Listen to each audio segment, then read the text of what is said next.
Hey Mustangs, it's Dungeon Master back with you for part two of our video on the Cradle of Democracy.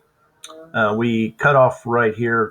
This was our paragraph there in a previous video, so I want to go to the big idea here before we move on. The big idea, the consent of the governed.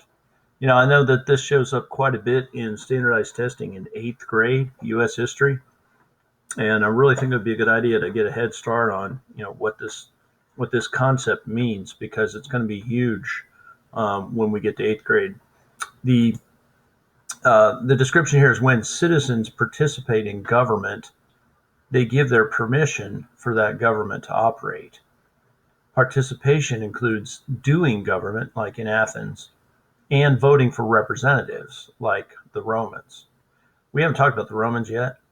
We just did talk about Athens, but the idea of the citizen consenting to be governed means that, I am willing to have these people or this person make the decisions of government for me. And in the case of the Greeks, many of them got to actually participate themselves directly.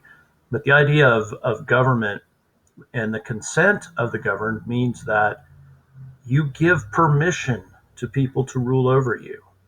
That may sound kind of crazy, but if you really think about it, it's the best kind of government of all, is when you give permission. Recently, in an election, we elected a president, and we gave him permission to run our country. He couldn't take it on his own. He had to be given permission by us, and that is called consent.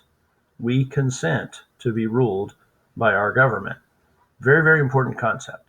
So I hope that at least gives you a little bit of a basis for it. Now we're going to come down here to Rome.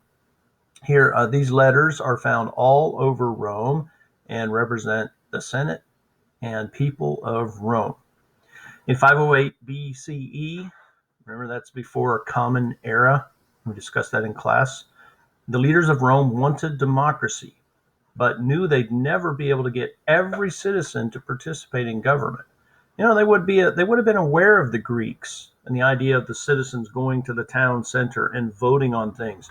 But Rome said, hey, we've got a problem. We're too big. We're too spread out. Remember, the Greeks were isolated from each other by mountains, but in Rome, they'd conquered an entire world. And so in order to get people a chance to participate in government, they said, well, we're going to have to do things differently. So a republic was born. In a republic, the citizens elect representatives to run the government for them. These representatives were responsible to the people that elected them. The people still had power, but now it was handed off to a group of citizens that could act on their behalf.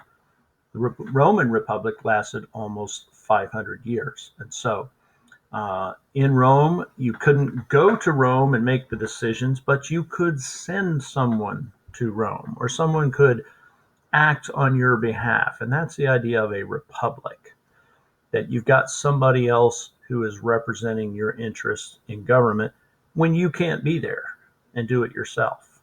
Okay. So what? Why do we care about all this? You can see the influence of Greek democracy and the Roman Republic in the government we have today.